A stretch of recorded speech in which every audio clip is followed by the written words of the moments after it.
नाज़रीन, आप देख रहे हैं रेड लाइन इस्लामाबाद स्टूडियो से। आज भी कल की तरह पाकिस्तान के अंदर बहुत कुछ हुआ। स्वीडन में कुरान पाक की बेहुरमती पर शहबाज हुकूमत जुम्मे को मुल्क गिर एहतजाज करेगी। जुमेरात को पार्लियामेंट का इजलास बुलवाएगी और सिराजुल हक स्वीडिश सफीर को मुल्क से निकालना चाहते हैं। पीटीआई का GP chief minister Khalid Khurshid जाली डिग्री पर फारिग हो गया। चेयरमैन पीटीआई इस्लामाबाद से 8 घंटे में 16 जमानतें लेकर बुशरा के साथ लाहौर घर वापस।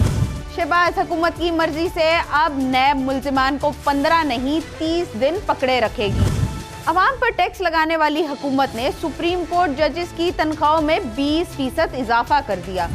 जहांगीर तरीन के मुताबिक इस्तेकाम पार्टी अवाम की आवाज़ है।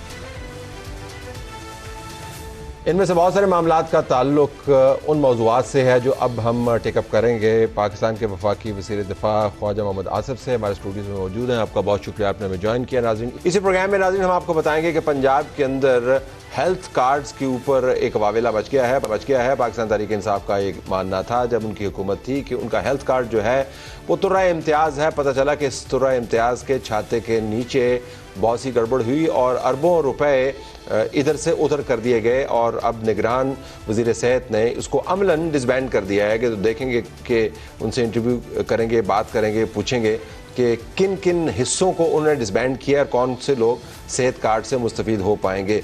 पाकिस्तान की मईशत की बहाली की खबरें हर तरफ उनका चर्चा हो रहा है। डॉलर बदतरीज गिर रहा है, रुपया स्ट्रेंथन हो रहा है। जो अमूमन हमारी रेटिंग है इकॉनमी की वो बहुत बेहतर हो गई है, लेकिन जो कीन ऑब्जर्वर्स हैं इकनॉमिक रेल्म के, वो कहते हैं कि अभी ख़तरा टला नहीं है, आने वाले दिनों में हमारे चैलेंजेस मौजूद हैं। तो अमार हबीब साहब जो हमारे मईशत हैं उनसे भी हम बात करेंगे। ख्वाजा साहब, एक तो मैं आगाज़ करना चाहूँगा नैब ऑर्डिनेंस से। यानी आपकी हुकूमत ने मेरे ख्याल में सबसे ज़्यादा सफ़र किया नैब के हाथों और उसकी तफसीलात बड़ी तकलीफ और तवील हैं। आप उनमें से एक हैं।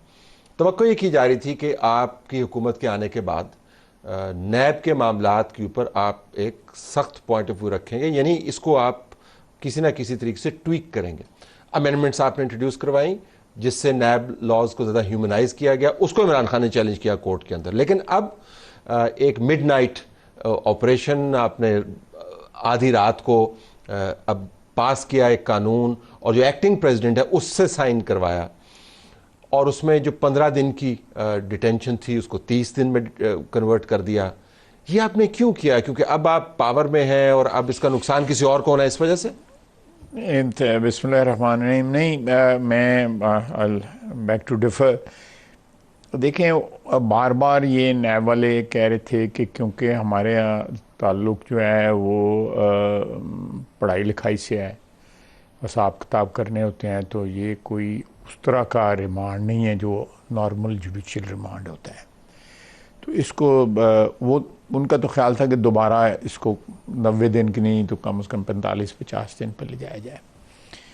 तो वी एग्रीड रिलक्टेंटली। आपकी बात बिल्कुल दुरुस्त है कि इसको 30 दिन तक लेके गए। होना तो वही चाहिए जो आप कह रहे हैं, बिल्कुल वही होना चाहिए। और एक ये अमेंडमेंट आई और दूसरी ये है कि कोई अगर अदम तावन करे कि कई लोग, ये एक आम शिकायत है कि जी जो पीपल हु आर इन्फ्लुएंशियल या कोई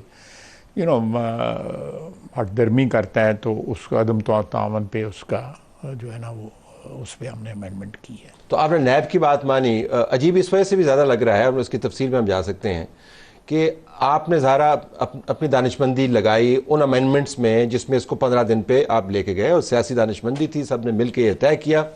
जब उसको पीटीआई ने चैलेंज किया तो उसके ऊपर फिर बहुत ज़्यादा आपने कहा कि जी देखिए हम तो उसको ह्यूमनाइज करना चाहते हैं, आप एक टिरेनिकल किस्म का लॉ जो है उसको रिटेन करना चाहते हैं। तो अब आपने एकदम नैब की बात मान ली, मतलब उस वक्त आप गलत थे या? मेरा अपना ख्याल है कि नैब का जिस तरह का रोल रहा, खुसूसन इसके वक्त इमरान खान की हुकूमत में, और जब जावेद इकबाल साहब को अपॉइंट किया गया उसके बाद तो एक जो आपने लफ्ज़ इस्तेमाल किया है, एक ट्रिनिकल जो है दौर जो है ना इसका नैब का स्टार्ट हुआ।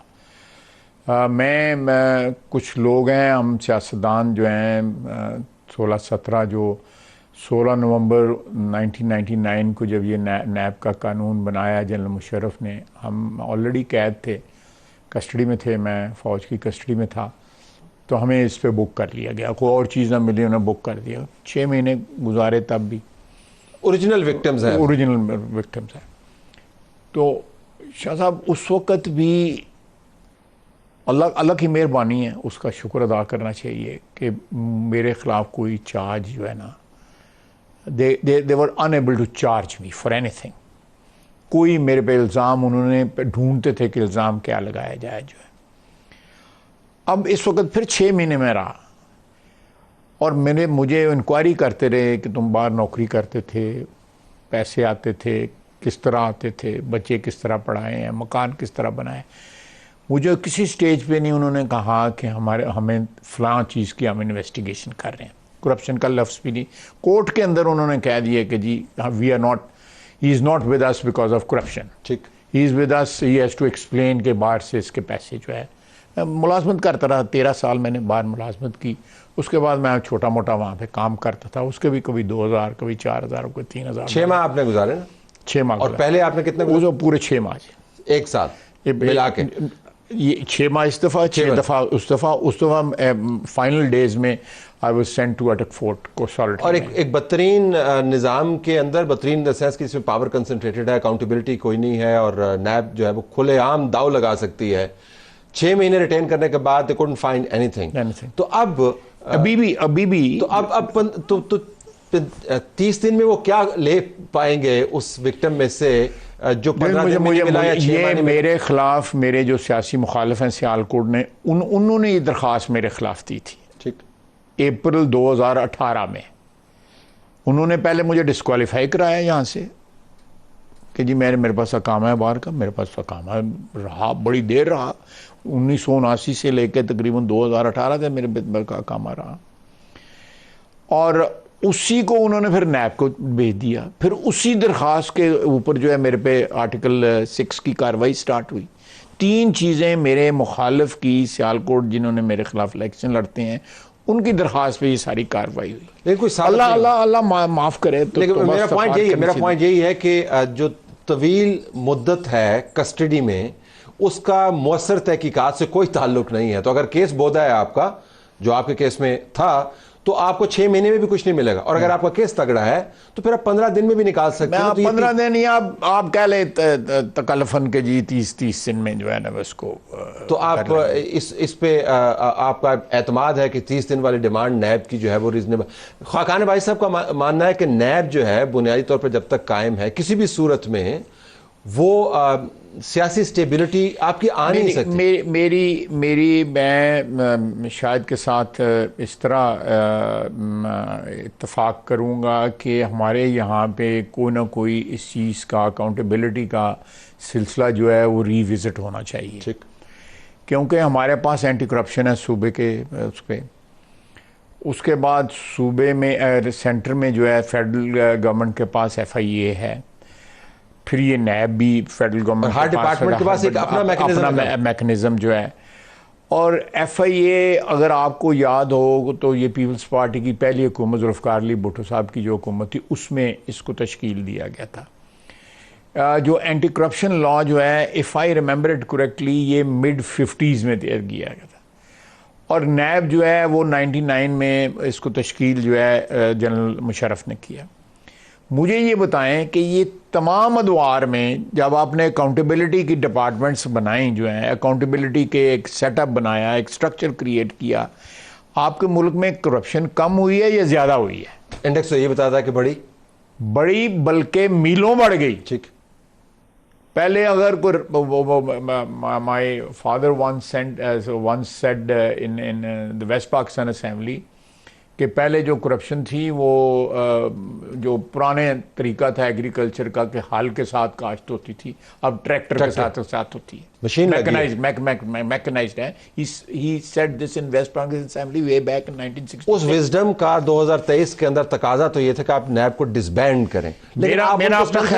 मेरा ख्याल है कि इसको कोई भी इलेक्शन आने वाले हैं, कोई भी हुकूमत आती है, तो ये एजेंडे पे नंबर 1 पे होना चाहिए कि अकाउंटेबिलिटी का कोई ऐसा सिस्टम डिवाइस किया जाए कि ये सारे के सारे या FIA में मर्ज हो जाए, सारे के सारे फेडरल गवर्नमेंट का जो है इसमें मर्ज हो जाए। आप देखें ना, आपने अभी कि बड़ी डिपार्टमेंट्स ने अपना अंदर भी अकाउंटेबिलिटी सिस्टम बनाया हुआ है, मुख्तलिफ नाम है उनके जी उस सिस्टम के।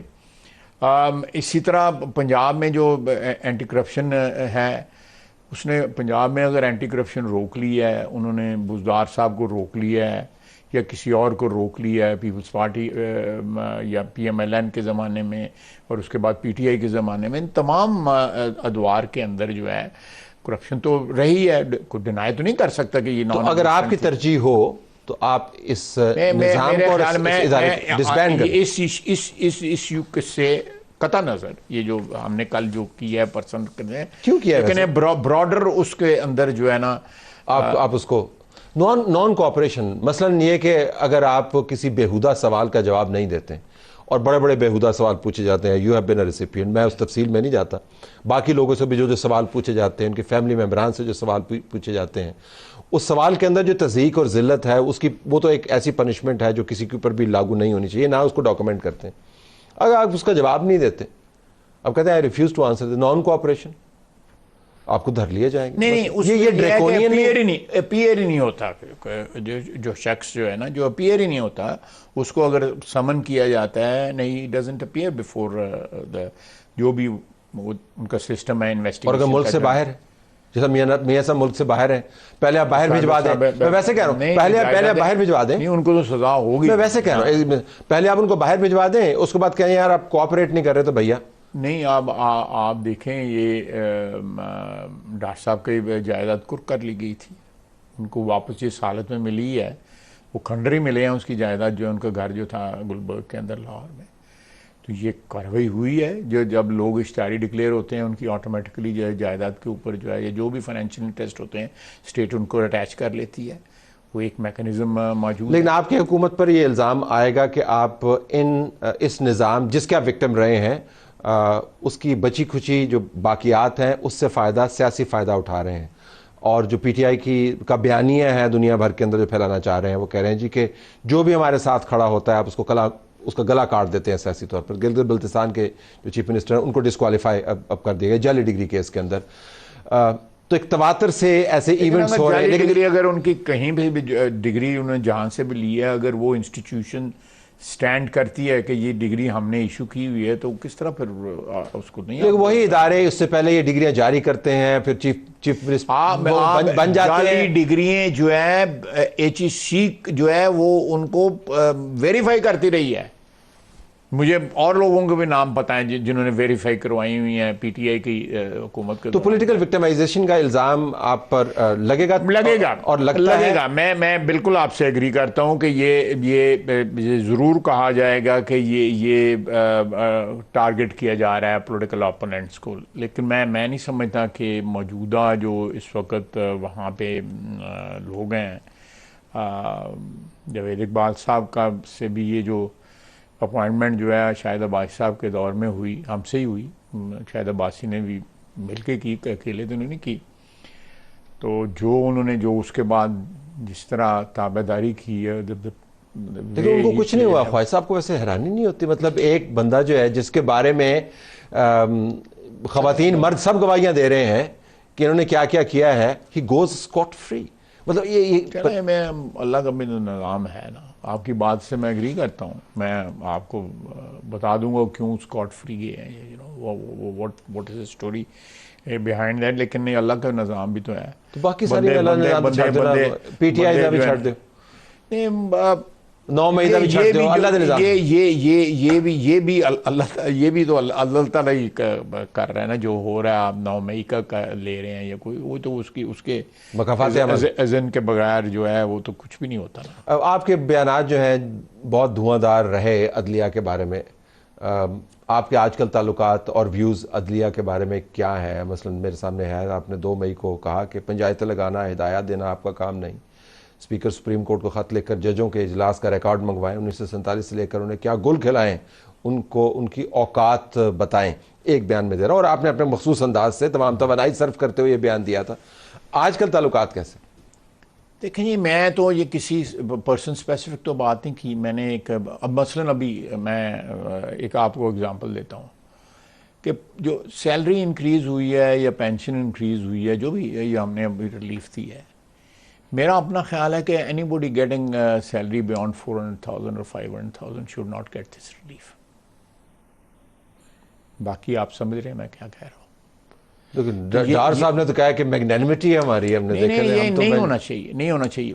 अगर मैं 3 वक्त की रोटी पेट भर के खाता हूँ, तो अगर 2 वक्त की मैं खा लूँगा तो जिंदा फिर भी रहूँगा, बल्कि मेरी सेहत बेहतर हो जाएगी जो है, यू नो। तो दोपहर की रोटी खाऊँगा, वैसे ही नींद आनी शुरू हो जाएगी, जो कम ही नहीं कर सका ना उसके बाद। तो ये मेरा अपना ख्याल है कि हमारे जब तक प्रिविलेज क्लासेस जो है ना वो सेक्रीफाइस नहीं करेंगे, ये तो 17 लोग हैं, इनको तो जरूर करना चाहिए। ये तो they can create an example. Supreme court 17 बंदे की बिरादरी है ना? या प्रोविंशियल भी जो कोर्ट्स हैं, हाई कोर्ट्स जो हैं, उनको भी बीच में मिला लें, साथ शरीयत बेंच भी मिला लें। ये 100, 125, 150 के करीब बंदे जो हैं, they must create an example. ये इंसाफ की कुर्सी पे बैठे हुए हैं। सबसे पहले हम तो सियासत जैसे गंदे काम में अच्छे बुरे काम करते रहते हैं, हम पे टीचर अब इंसेंटिव भी देते हैं, फिर उनको ताकीद भी करते हैं, तो फिर मतलब आप देखें ना, मैं ये आपसे जानना नहीं, मेरे ये इंसेंटिव हमने नहीं दिया, ये सैलरी का स्ट्रक्चर उन्होंने खुद क्रिएट किया हुआ है। तो you had the option of saying no to it. No no no no no, ये अभी जो रिलीफ दी मैं उसकी बात अभी के भी मैं बिल्कुल आई एग्री विद यू कि अभी क्या करते हैं। ये कैसे, मुझे आज आपने मैकेनिज्म समझाना है कि जब ख्वाजा आसिफ जैसे सीजन सियासतदान हमारे शो पे आते हैं, दे से all the right things, I try to say the right things. तो वहां पे रजिस्टर क्यों नहीं होता ख्वाजा साहब? मतलब ये कि आप ये मयार जिसके ऊपर हम इंतजार करते रहते हैं कि मुकर्रर हो, वो आप फिर मुकर्रर क्यों नहीं कर पाते जब पॉलिसी के मामला सामने आते हैं? आई विश जो आप कह रहे हैं उस तरह हो, और मैं भी जो कहता हूँ उस तरह हो, लेकिन मेरा ख्याल है कि हमारे यहाँ पे वेस्टेड इंटरेस्ट जो है इतना इंट्रेंच्ड है कि आप दीवारों के साथ सर पटकने वाली बात बाज़ होती है। But I don't give up. मुझे I expose myself to so many things because of that. लेकिन अब देखें, मैं ये कहता हूँ कि इस मुल्क में जो मौजूदा जो टैक्स का बेस जो है, उसमें 4-5 हज़ार अरब रुपया जो है इंक्रीज़ किया जा सकता है। 4,000 आपका सर्कुलर डेट है, जिनमें गैस की चोरी और इलेक्ट्रिसिटी चोरी भी कह लें और लाइन लॉस भी कह लें, दूसरी कह लें। आपके शहर, बड़े बड़े शहर, छोटे शहर, गांव में लोग नहीं चोरी करते बिस्तरी, ये minor.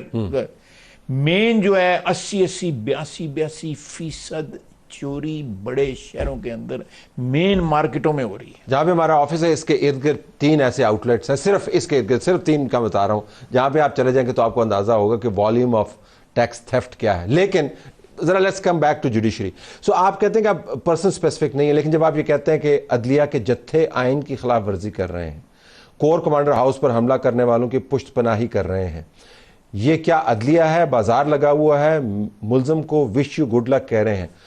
You leave nothing to imagination. Basically हमें पता है आप किसकी बात कर रहे हैं। एब्सोल्युटली।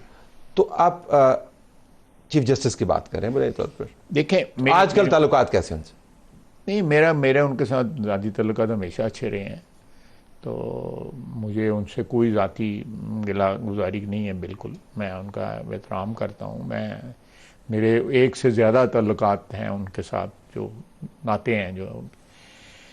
लेकिन बात यह है कि ये सबसे ज़्यादा किसी कौम के लिए अफसोसनाक बात होती है कि आप इंसाफ की कुर्सी पे बैठ के जो है आप पोलिटिसाइज हो जाए। मैं इससे ज़्यादा बड़ा दुख कोई नहीं हो सकता किसी के लिए। इंसाफ जो है ना, जो मुनसफ का लफ्ज़ जो है वो अल्लाह ताला, जैसे लोग कहते हैं कि इंसाफ ना अल्लाह ताला से मांगा करो, रहम मांगा करो। तो वो सिफ्त इनको भी कुदरत ने दे दी, हालात ने दे दी, किस तरह दे दी, डिज़र्व करते थे या नहीं करते थे, ये तो तारीख फैसला करेगी, मैं कौन होता हूँ करने का।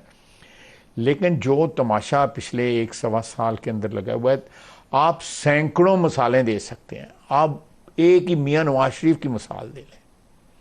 मैं आपको बताता हूँ, मुझे बाद ऐसी चीज़ें मुझे पता है जो मैं कहना नहीं चाहता, जो है मियाँ नवाज शरीफ को किस तरह जो है इन्होंने क्रूसिफाई किया पॉलिटिकली और पर्सनली और बिजनेस और ऐसा इनको उन चीज़ों के अलावा जो नोन है और चीज़ें हैं आपके पास। मैं आपको इसके बाद बताऊंगा कि जो बेंच था जिन्होंने इनको किया, मैं इट्स हॉरिफाइंग।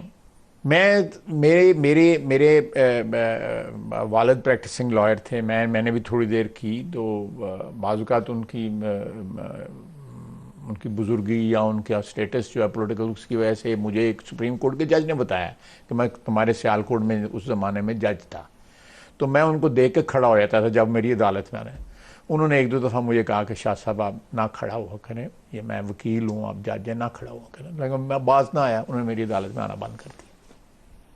ये मुझे सुप्रीम कोर्ट के जज रिटायर हुए, उन्होंने खुद बताया हुआ, आज से 12-15 साल पहले रिटायर हुए। तो मेरे दिल में वो इज्जत है जुडिशरी की, जो है मैं वो जुडिशरी देखना चाहता हूँ। वो लोग जो है बड़े लोग बड़े कुर्सियों पे बड़े लोगों को देखना चाहता अब वो बिल्कुल नहीं है, कॉम्प्रोमाइज हो गया हुआ है। कि आप क्या समझते हैं कि सुप्रीम कोर्ट एक आइलैंड है जिसके ऊपर बड़े अच्छे लोग बसते हैं और इर्द गिर्द जो है सारा गंदा पानी जो है इकट्ठा हुआ है और उसमें एक आइलैंड है? नहीं है। हाउ कैन यू बी, आप कीचड़ में बैठे हुए हैं और आप उठते हैं तो आप कहते हैं आपके कपड़े साफ हों, तो ये तो नहीं हो सकता। Okay, I have to take a break here, hold your thought. नाज़रीन, ख्वाजा आसिफ हमसे बात कर रहे हैं अहम कौमी अमूर के ऊपर। ब्रेक के बाद इनसे इस पर भी बात करेंगे जो वक्त रह गया, उसके अंदर हम पाकिस्तान पीपल्स पार्टी के साथ सीट एडजस्टमेंट के इशू पर भी क्विकली बात करेंगे। फिर ख्वाजा साहब ने एक वीडियो के अंदर पाए गए नहर के अंदर छलांग लगाते हुए जाते जाते उस पर भी बात करेंगे।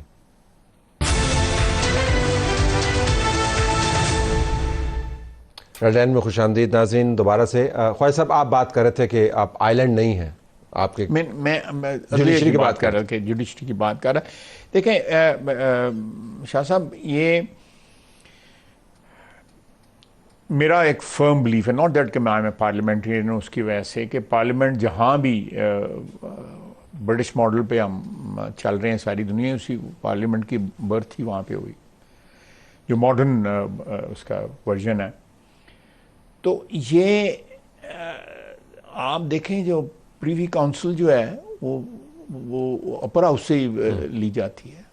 There are parliaments in the world, मैं उनके नाम ले सकता हूँ, जहाँ पे द जजेस can be called to the bar of the house also. इसी तरह सेनेट की कंफर्मेशन जो कमेटी है जुडिशरी की, वो कंफर्म करती है सुप्रीम कोर्ट यूनाइटेड स्टेट्स के जजेस जो है जो करती है, जिन्होंने रिटायर ही नहीं होना। यहाँ भी लोगों का जी नहीं करता कि रिटायर हों, उन्हें रिटायर ही नहीं होना उन जजेस ने, जब पागल हो जाए, जो मर्जी हो जाए, बिस्तरे दी पाके लैके मंजी दी पाके लैके जाओ देना। इतना पार्लियामेंट का स्टेटस है। इन्होंने जब चाहे पार्लियामेंट की चीज़ों को उठा के, लेजिस्लेशन को उठा के बाहर फेंक दिया है। ये लेजिस्लेट करने वाले लोग जो है, अच्छे हैं, हम बुरे हैं, जैसे भी हैं, हम वी रिप्रेजेंट पीपल। अगर इलेक्शन रिग भी होते हैं तो कुछ 60-70%, 80% फिर भी कोई बंदे जो हैं वो जेन्युइनली इलेक्ट होके आ जाते हैं। पाकिस्तान में ये 20-30% ही मैनिपुलेट करना पड़ता है गवर्नमेंट बनाने के लिए, ज़्यादा मैनिपुलेशन करने की ज़रूरत नहीं होती।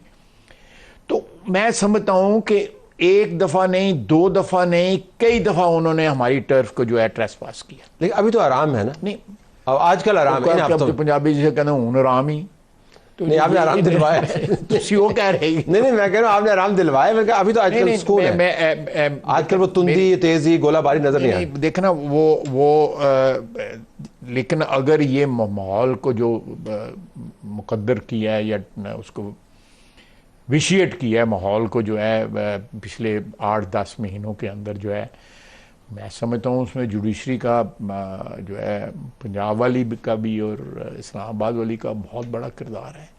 अगर फ़र्ज़ करो पर्या पंचायत ही करना चाहते थे तो पर्या पंचायत करने के और भी तरीके हैं। कन्फ्रंटेशन ज़रूरी नहीं अपनाने की ज़रूरत होती, कन्फ्रंटेशनल पॉस्चरिंग। और सबसे बड़ी दुख की बात यह है कि तुसी 15 बंदे आपस में सलूक नहीं रख सकते।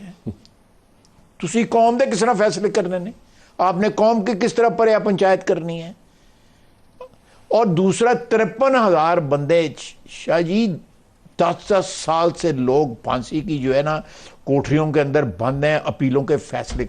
आप सोच नहीं सकते जिस वक्त शाम को आपको बंद किया जाता है सनसेट के बाद या सनसेट के वक्त बंद किया जाता है, वो जिसको कुंडा मारते हैं ना बाहर से, बंदे का दिल हिल जाता है। और वो लोग वहाँ पे जो 10 साल के जो है ना इंतजार कर रहे हैं और ये सियासत खेल रहे हैं। ये मैं जरा इस पे गौर करें। मैं जो आपके नाजरीन को भी कहूंगा इस पे गौर करें कि उन लोगों का क्या कसूर है, वो भी तो इंसाफ के तलबगार हैं, स्वाय के बिकॉज वो हाई प्रोफाइल लोग नहीं है। ये टीवी पे आ रहे हैं, टिकट चल रहे हैं, रौले पे देने, you know cricket, world cup, social media, उनके पास हाइप नहीं है, वो नहीं है, वो आम शहरी है ना, दे आर नोबडीज। उनके लिए इंसाफ ना दें लेट दें जल्दी दें, वो कोई मैटर नहीं करता। यहां पे इंसाफ जो है 12-12 जमानतें हो रही हैं, थोक के साथ जमानतें हो रही हैं। ये क्या क्या क्या किस तरह हम लोग इस मुल्क को चला रहे हैं, किस तरह इस मुल्क की जो है बागडोर हमारे हाथों में जो हमारा अशराफिया है उसके हाथों में दी गई है। इसमें सबसे बड़े जो चोर हैं वो हमारी अशराफिया में ही ना। मुझे परसों एक बंदे का इल्जाम है कि आप मेरा नाम ना लिया करें, वैसे बेशक जो मर्जी कह दिया, मुझे परसों पे पैगाम आया। लेकिन तुझे भी बाज नहीं आती। नहीं, मैं अब कल फिर कहूँगा। एक और साहब थे 2008 में जब हमारी लीडरशिप भी आई है, पीपल्स पार्टी की लीडरशिप भी है, वो सारे एक बंदे से सवार चाहिए सर, ये दिस इज बैड। और रिसोर्सफुल आदमी शाह साहब, मुझे इतना अल्लाह मियां ने दिया हुआ है कि मैं अच्छा खाता हूँ, अच्छा पहनता हूँ, गाड़ी भी अच्छी है, आप जैसे लोग दोस्त हैं, मेहरबान है, और की चाहिए है। आप दौलत जब तक आप खर्च नहीं करते, आपका दौलत के ऊपर टाइटल एस्टेब्लिश नहीं होता। सही। If you have accumulated wealth, बैंकों की सूरत में, जायदाद की सूरत में, उसका कोई टाइटल नहीं है आपका। आप you have to consume the wealth. ठीक, एक और भी कंजम्पशन, एक और चीज की भी कंजम्पशन पे जाके एस्टेब्लिश होती है जो है मलकियत आपकी, अदरवाइज नहीं होती। I have to leave it there, but quickly अब जरा पीपल्स पार्टी का मामला बीच में रह गया। अगर आप मुझे 2 लफ्जों में ये बता पाएं कि आपके वाकई पीपल्स पार्टी के साथ मुख्तलिफ हलकों में पंजाब में सीट एडजस्टमेंट आपकी इसका इम्कान है, आप इसके ऊपर काम करें? इम्कान है। मैं बड़े पैमाने पर होगी सीट एडजस्टमेंट या छोटे? मेरा ख्याल है सिलेक्टिव होगी। बड़े पैमाने के ऊपर तो फिर ये है ना कि you are actually altering the political landscape, कि जी फ्यूचर में क्या होगा उसको आप ऑल्टर में कर रहे हैं। लेकिन अगर कहीं पे कुछ आप समझते हैं कोई बेहतर आदमी है, जीत भी सकता है, तो बिल्कुल एडजस्ट करनी चाहिए। Okay, I have to leave it there. बहुत शुक्रिया आपने हमें ज्वाइन किया। नाज़रीन, ख्वाजा आसिफ पाकिस्तान के वफाकी वज़ीर दिफ़ा हमसे बात कर रहे थे।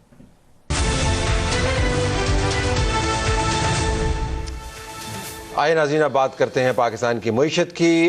ख़तरात तो आपको टलते हुए नज़र आ रहे हैं, लेकिन जो ढांचे के मसाइल हैं अपनी जगह पर मौजूद हैं। अगर आप रुपए की ताकत को देखें तो बढ़ती हुई नज़र आ रही है बमुकाबला डॉलर और पाउंड और यूरो। इन्वेस्टर्स का कॉन्फिडेंस भी आपको निस्बतन बेहतर नज़र आ रहा है। रेटिंग्स भी हमारी बात जगह पर इम्प्रूव हो गई हैं, लेकिन खुशी मनाने की बात नहीं है। अमार हबीब साहब हमारे साथ मौजूद हैं, माहिर मईशत। इनसे पूछते हैं कि पाकिस्तान का इस वक्त प्राइमरी चैलेंज क्या है, उसके बाद प्रॉस्पेक्ट की भी बात करेंगे। हमारा बहुत शुक्रिया आपने हमें ज्वाइन किया। तो ये जो यूफोरिया है, जो खुशी का आलम है, इसको हम पंक्चर नहीं करना चाहते, लेकिन ज़ाहिर हम जानना भी चाहते हैं कि हकीकत क्या है। तो खुशी मनाते मनाते किन चीज़ों के ऊपर हमें तवज्जो देनी चाहिए? देखें, खुशी की बात तो ये एक हद तक है कि हमें इतने पैसे मिल गए कि जो आगे की पेमेंटें हमें करनी थी या आगे के हमें उधार उतारने थे, उसके लिए हमारे पास पैसे आ गए, हम उसके रीपेमेंट कर सकते हैं। मगर इससे हमारा किसी किस्म का कोई मसला हल नहीं हुआ है। असल मसला हमारा जो है वो स्ट्रक्चरल है। अखराजात जो हैं वो हमारे रेवेन्यू से, यानी कि हमारी आमदन से कई ज़्यादा है। तो जब हम खर्चे ज़्यादा करते हैं, जो हमारी आमदनी नहीं होती, इसका मतलब ये है कि जो खसारा होता है, जो डेफिसिट होता है, उसके लिए हमें और लोन लेने पड़ते हैं और उधार लेना पड़ता है, ताकि हम उस खसारे को ब्रिज कर सकें या कंप्लीट कर सकें। तो हम पिछले कोई 15 से 20 साल से यही करते आ रहे हैं, क्योंकि हम आमदनी नहीं बढ़ा पा रहे हैं, खसारा हमारा जो है वो बढ़ता जा रहा है। अब वो ये नौबत आ गई है कि हम जितना भी टैक्स रेवेन्यू हम जनरेट करते हैं उसका तकरीबन 70 से 75% जो है वो सूद की में यानी कि इंटरेस्ट पेमेंट में जो है वो निकल जाता है। बाकी सिर्फ बचता है तकरीबन 25%, उससे आप पूरी हुकूमत चलाते हैं, डेवलपमेंट एक्सपेंडिचर होता है, सोशल एक्सपेंडिचर होता है, और बाकी जो सारी चीज़ें करनी होती हैं उसके लिए हम उधार लेते हैं। तो उस वक्त तक हम ये चीज़ जो है फिक्स नहीं कर सकते जब तक कि हम अपनी आमदनी नहीं बढ़ा लेते और अपने अखराजात जो हैं वो कम नहीं कर लेते। तो वो तो जब होगा, इस दौरान जो मार्केट का सेंटिमेंट है, स्टॉक मार्केट को मैं देख रहा था, उसका सेंटिमेंट आप भी नोट कर रहे होंगे, जो डॉलर की उड़ान थी वो भी अब काबू में है। तो इनको आप कैसे एक्सप्लेन करते हैं, इनके मुस्बत पहलू क्या हैं? जी, डॉलर की उड़ान जो बिल्कुल काबू में है, क्योंकि मार्केट ये एक्सपेक्ट कर रही थी कि हमारे पास कोई पैसे नहीं मिलेंगे। जैसा कि आपने देखा होगा पिछले 9 महीने से तकरीबन IMF की डील नहीं हो पा रही थी, तो मार्केट की एक्सपेक्टेशन ये थी कि और हमारे पास डॉलर नहीं आएंगे। जो ये हमारे पास 3 अरब डॉलर का एक तकरीबन प्रोग्राम हुआ है, इससे हमें 6 से 9 महीने की ब्रीदिंग स्पेस मिल गई। ब्रीदिंग स्पेस से मुराद ये है कि आगे जो हमारी जो भी रीपेमेंट्स हमें करनी है अगले 3-6 महीने में, वो हम आसानी से कर लेंगे। अगर उस वक्त तक हमने थोड़ी एडजस्टमेंट अपनी नहीं करी इकोनॉमी की, फिर से हम 6 महीने बाद जाके इसी रविश पे खड़े हो जाएंगे कि हमारे पास डॉलर नहीं होंगे और हमें आगे की पेमेंट करने के लिए IMF के पास हम एक और प्रोग्राम के लिए जा रहे होंगे। तो ये एसेंशियली पहले हम जो है, आज से अगर आप 5-7 साल पहले देखें तो ये चीज़ हर 3 साल में रिपीट होती थी। हर 3 साल बाद हम IMF के पास जाते थे और थोड़े से पैसे लेते थे, फिर आगे चल जाते थे। अब वो 3 साल कम हो गए, 1.5 साल से कम हो गए, वो 9 महीने आ गए, क्योंकि इतना कर्जा चढ़ गया है कि उस कर्जे को उतारने के लिए भी हमें और कर्जा चाहिए होता है। तो 3-6 महीने का हमें एक ब्रीदर जरूर मिल गया, मगर इसके 6 महीने के बाद क्या होगा वो टोटली डिपेंड करता है कि हुकूमत की अभी की पॉलिसीज क्या होती है। लेकिन इस दौरान हुकूमत ये ख़त्म हो जाएगी, एक निगरान हुकूमत आएगी, फिर इंतखाबात होंगे, फिर नई हुकूमत बनेगी। मरकज़ में किसकी हुकूमत होती है, सूबों में किसकी हुकूमत होती है, वो एक और किस्म का दर्द-सर भी हो सकता है। तो आपके ख्याल में, अभी आपने चलते चलते कहा कि पाकिस्तान को शायद एक IMF का और प्रोग्राम भी लेना पड़े, तो स्टैंड बाय जो अरेंजमेंट है ये तो हुआ इंटरिम, तो आप वाक़तन समझते हैं कि IMF is here to stay, इतनी जल्दी हमारी जान छूटने की नहीं है? बिल्कुल जी, ऐसा ही है। जो नई हुकूमत आएगी उसकी जो भी फॉर्म हो वो फिर से IMF के पास जाएगी। जब भी इलेक्शन होते हैं उसके 2 से 3 महीने बाद हमें फिर से IMF के पास जाना पड़ेगा स्टेबलाइजेशन के लिए, एक नए प्रोग्राम के लिए। उसके बाद असल डिपेंड करेगा कि जो नई हुकूमत आती है उसकी क्या पॉलिसीज़ होती हैं, क्या एक्सपोर्ट ओरिएंटेड उसकी पॉलिसीज़ होती हैं नहीं होती, इंडस्ट्रियलाइजेशन से रेलिवेंट उसकी पॉलिसीज़ होती हैं नहीं होती, क्या वो टैक्स बढ़ाना चाहते हैं या नहीं बढ़ाना चाहते। अगर ये चीज़ें नहीं होंगी तो फिर हम वही 1.5 से 2 साल बाद उसी मुकाम पर खड़े होंगे जहाँ अभी खड़े, इनफैक्ट और वर्स पोजीशन होती है उससे। सिंगल बुलेट सोल्यूशन हमें नहीं मांगने चाहिए एक कॉम्प्लेक्स सिचुएशन में, लेकिन अगर आपके पास कोई एक सिल्वर बुलेट है जो आप प्रपोज कर पाएं कि भाई यहां से आगाज कीजिए, तो वो क्या होगा? देखिए, सिल्वर बुलेट सोल्यूशन तो पॉसिबल ही नहीं है, क्योंकि इकोनॉमी बहुत कॉम्प्लेक्स चीज़ होती है, अनइंटेंडेड कॉन्सिक्वेंस बहुत ज़्यादा होते हैं। मगर एक सोल्यूशन जो है वो ये है कि हम टैक्स रेट्स जो हैं वो इंक्रीज़ करें उन लोगों पे, उन सेक्टर्स पे जो कि अभी टैक्स नहीं देते। अगर हम अपना टैक्स टू GDP रेशो देखें तो वो तकरीबन कोई 10% पे पिछले कोई 10 से 15 साल से है, जबकि हमारे जो पीयर ममालिक हैं उनमें 15-16% के आसपास चलता है। तो एक चीज़ ये है। दूसरी चीज़ ये है कि अखराजात हमारे इतने ज़्यादा हैं, इतनी ज़्यादा गवर्नमेंट एंटिटीज ऐसी हैं, पब्लिक सेक्टर एंटिटीज ऐसी हैं जिसमें सिर्फ हर साल लॉस होता है, कोई फ़ायदा नहीं होता, कोई मुनाफा नहीं होता, मगर लोगों की तनख्वाह जाती रहती हैं। इन लॉसेस को कम करना, इन अखराजात को कम करना जो है बहुत ज़रूरी है। जब तक हम अपनी आमदन नहीं बढ़ाएंगे और अखराजात को कम नहीं करेंगे, हुकूमत अपनी जो फाइनेंशियल पोजीशन है उसको बैलेंस नहीं कर पाएगी। और जब तक हुकूमत अपनी फाइनेंशियल पोजीशन को बैलेंस नहीं कर पाएगी, हम कर्ज़ों को जो है कम नहीं कर पाएंगे, जबकि कर्ज़े हमारे ऊपर और चढ़ते ही रहेंगे। अमार, बहुत शुक्रिया, आपने एक रियलिस्टिक असेसमेंट हमें दी। पाकिस्तान तहरीक इंसाफ ने सेहत कार्ड बड़ी चाव से जारी किए थे, लेकिन अब पता चला है कि इस चाव के अंदर बहुत सारे घाव भी लगे हैं अवाम के बजट पर। हमारे पास मौजूद हैं निगरान वज़ीर सेहत पंजाब डॉक्टर जावेद अकरम साहब। डॉक्टर साहब, बहुत शुक्रिया, आपने हमें ज्वाइन किया। मैंने आपकी प्रेस कॉन्फ्रेंस जो आपने की निगरान वज़ीर इत्तलात के साथ वो देखी, उसके अंदर आपने बड़े संजीदा किस्म के इल्ज़ामात लगाए। आई एम श्योर आपके पास डाटा है। आपने कहा कि लोगों की जानों से खेला गया। तो पहले तो मैं आपसे जानना चाहूँगा कि क्या डॉक्यूमेंटेशन अवेलेबल है कि लोगों की जानों से खेला गया सेहत कार्ड के ज़रिए? बहुत शुक्रिया तल साहब। देखें, ये जो कार्ड के ज़रिए दो प्रोसीजर सबसे ज़्यादा जिनको हमने रीइंबर्स करना पड़ा, और उन दो प्रोसीजर्स में बहुत ज़्यादा हमें ऐसा लगा कि लोगों का फ़ायदा तो हो रहा है, कुछ का तो डेफिनेटली हुआ है लोगों का, लेकिन बहुत सारे लोगों का नुकसान भी हो रहा है। और ज़ाहिर है उनको इतनी अवेयरनेस नहीं है कि क्या उन्हें, फॉर एग्ज़ाम्पल मैं पहले गायनी का एक मामला है कि ये जो बच्चे पैदा करने का मामला है, आम तौर पे हमारे हॉस्पिटल्स में कोई 60 से 70% नॉर्मल डिलीवरी होती हैं, 30% ज़ाहिर है सी सेक्शंस होते हैं, जो इंटरनेशनली रिकग्नाइज्ड है कि ऑपरेशन बच्चा पैदा किया जाता है। सेहत कार्ड का डाटा ये कहता है, जब हमने उसको रिव्यू किया कुछ हफ्ते पहले, कि 90% तकरीबन 89% के करीब सी सेक्शंस हुए हैं, 10 या 11% नॉर्मल डिलीवरीज हुई हैं। तो ये बहुत बड़ा फिगर है कि अननेसेसरी हमारा ख्याल है कि हो रहे हैं, जिसको हम अब ऑडिट कर रहे हैं प्रॉपरली, और प्रॉपर उसको हमारा जो अदारे हैं वो देख रहे हैं, और उसका एक फ़ाइनेंशियल ऑडिट भी हमने ऑर्डर किया है, और जो दुनिया की बेहतरीन इंटरनेशनल कंपनीज़ हैं उनसे करवा रहे हैं। इसी तरह हम उसका क्लिनिकल ऑडिट भी करा रहे हैं। और इसका दूसरा हिस्सा जो है वो है ये जो कार्डियक इंटरवेंशंस का है, चाहे वो इंटरवेंशंस ऑपरेशन है, कैबेज है, ओपन हार्ट सर्जरी है, या वो स्टेंट डालना है, या एंजियोप्लास्टीज़ हैं। इसमें जो हमने देखा कि तकरीबन बहुत कम ऐसी एंजियोग्राफी कि जो सिर्फ एंजियोग्राफी ही हुई। आम तौर पे हम कोई 40% चांस होता है कि एंजियोग्राफी की जाती है और कहा जाता है कि नहीं, आपको स्टेंट की ज़रूरत नहीं है। इसमें बहुत ज़्यादा स्टेंट्स यूज़ हुए, एंड हमारा ख़्याल है कि कुछ इसमें एब्यूज़ भी हुए, कुछ को डेफिनेटली इंडिकेटेड होगा। बहुत सारे हमें ऐसी कंप्लेंट्स आई कि जिनको एक स्टेंट लगा, लेकिन उनकी जो बिलिंग हुई वो 3 स्टेंट्स की हो गई, और उनके पास जो कोड भी था, इसका बार कोडेड होता है, वो भी 3-3 के थे। इस किस्म के फिर और प्रॉब्लम्स ये थे कि हमारी कुछ अदारे हैं, और ये सुप्रीम कोर्ट ने डिटर्मिन किया हुआ है कि जो लाइसेंस करते हैं एंजियोग्राफी हो कहाँ सकती है, एंजियोग्राफी की जो मशीनें हैं वो कहाँ लगी हैं, किस मेयार की हैं और क्या है। बहुत सारी ये एंजियोग्राफीज़ ऐसी जगह पे शुरू हो गई जो बिल्कुल लाइसेंस्ड ही नहीं थी, ना उस मेयार पे थी, ना नहीं थी। फिर इसी तरह कुछ ह्यूमन रिसोर्स का भी है कि हम ह्यूमन रिसोर्स भी इनकी अपनी ही एक अदारा है कार्डियोलॉजिस्ट का, इंटरवेंशनल कार्डियक सोसाइटी, वो पिक्स उसको लाइसेंस करता है। अब इसमें से बहुत सारे ऑपरेटर्स ऐसे थे जो लाइसेंस नहीं थे।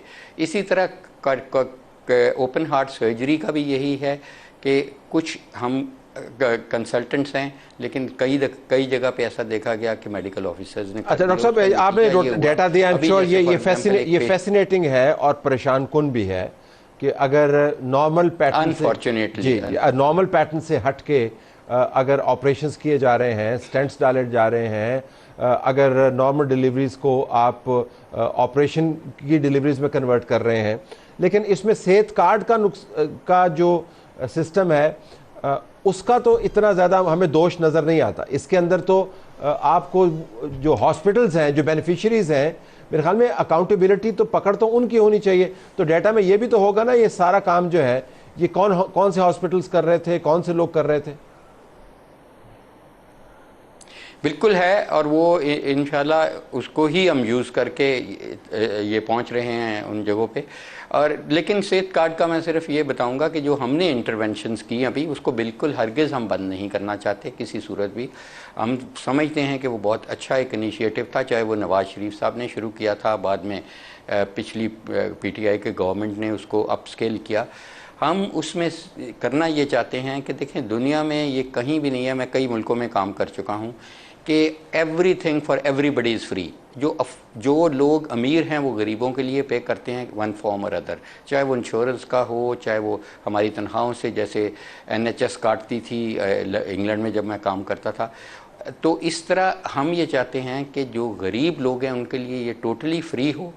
जो उस गुर्बत की सतह से ऊपर हैं, जो अफोर्डिंग हैं, जिनके पास कार है, जिनके पास घर भी अपना है, प्रॉपर्टी भी है, जिनके इलेक्ट्रिसिटी बिल भी एक मेयार से ज़्यादा आ रहे हैं, टेलीफोन बिल्स उनके 10,000 के करीब आ रहा है, तो हम ये समझते हैं कि वो सिर्फ 2,750 रुपीज़ दें हमें या को इंश्योरेंस कंपनी को, और वो इस प्रीमियम पे हमने उनका नेगोशिएट किया है कि उनका कवर एज सच चलता रहेगा अप टू 1 मिलियन। ये प्राइवेट हॉस्पिटल्स में चलता रहेगा या आप जो प्राइवेट हॉस्पिटल्स में चलता रहेगा या आप उसको हुकूमती हॉस्पिटल्स की तरफ डायरेक्ट करेंगे? जी, जो सेकंड इंटरवेंशन हमने की है वो यही की है कि अगर किसी ने कार्डियक का ये कराने हैं, स्टेंट्स कराने हैं, कार्डियक की बाईपास सर्जरी करानी है, जहाँ पे हमारा काम है गवर्नेंस करना, क्योंकि सरकारी hospital are directly being watched और वहाँ पे किसी को कोई एडवांटेज नहीं है एक की बजाय 2 स्टेंट डालना, या जहाँ नहीं स्टेंट डालना वहाँ स्टेंट डालना है। था ही है इंसेंटिव, लेकिन वो बहुत कम है, बहुत माइनर है, उनकी तनख्वाह मिल रही है उनको। तो उसमें हम ये डाइवर्ट करना चाहते हैं। एक्चुअली जब पीटीआई ने इसको डिज़ाइन किया था, design was not bad. Design ये था कि तकरीबन 26 अरब रुपया, 140 अरब में से 26 अरब रुपया पब्लिक सेक्टर के हॉस्पिटल्स ने कमा के हेल्थ कार्ड से देना था प्रीमियम का। तो दिया कितना अभी इस पिछले साल में? 3 अरब रुपया। तो बाकी तो हमें ये डाइवर्ट करना पड़ा फंड फ्रॉम आर हॉस्पिटल के डेवलपमेंट फंड से, हॉस्पिटल के ऑपरेशन फंड, और इसको हम इसी तरह अगर चलने दें, सपोज हम कुछ we do nothing except we just observe, तो व्हाट हैपन्स कि हम अपने हॉस्पिटल से सारे रिसोर्सेज डाइवर्ट कर रहे हैं टू प्राइवेट सेक्टर को स्पॉन्सर करने के लिए। लेकिन माजरत के साथ if I could ask you this, वो आपकी बात बिल्कुल दुरुस्त है। इसके अंदर जो झोल नज़र आता है बड़ा वाज़े है, इसकी इम्प्लीमेंटेशन एग्जीक्यूशन के अंदर डाटा जो है वो ज़रा झूठ नहीं बोलता, वो आपके सामने एक बहुत ही कंक्रीट गाइडलाइन मौजूद है। लेकिन बिल्कुल आखिर में अगर मैं आपसे पूछ पाऊँ, ये आपका मैंडेट नहीं है, आप तो निगरान सेटअप का हिस्सा है, ये पॉलिसी लेवल के अंदर आप डेल्व क्यों कर रहे हैं? बहुत अच्छा आपने सवाल किया।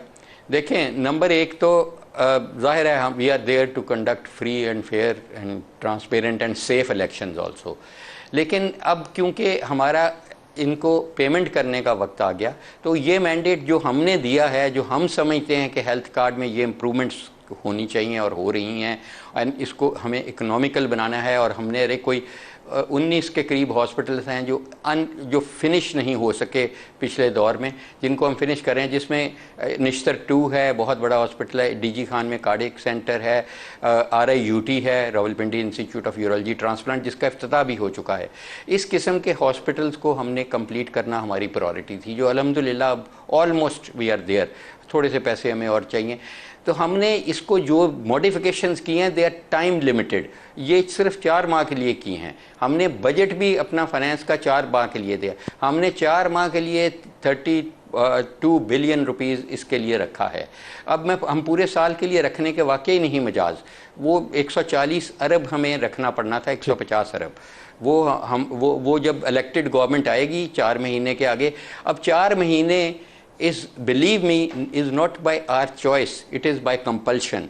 ये जब इलेक्शन कमीशन हमें कहेगी, ये हमारा मैंडेट नहीं है, इलेक्शन कमीशन ने टाइम देना है, हमने ये हवाले करना है इलेक्टेड गवर्नमेंट के, ताकि ये मुल्क आगे चले, और वाकई ही ये उन्हीं का मैंडेट होना चाहिए। It is only for our deadline जो हमने अपने आप के लिए सेट किया 4 मंथ, हमने बजट भी इसका सिर्फ 4 मंथ्स तक किया, उसके बाद ये अपस्केल करें, चाहे 200 अरब लगाएं, उनका मैंडेट मिला है, बेशक लगाएं। डॉक्टर साहब बहुत शुक्रिया आपने हमें ज्वाइन किया। नाज़रीन, आज रेड लाइन की तरफ से ही कुछ इजाज़त चाहते हैं। अल्लाह हाफिज़।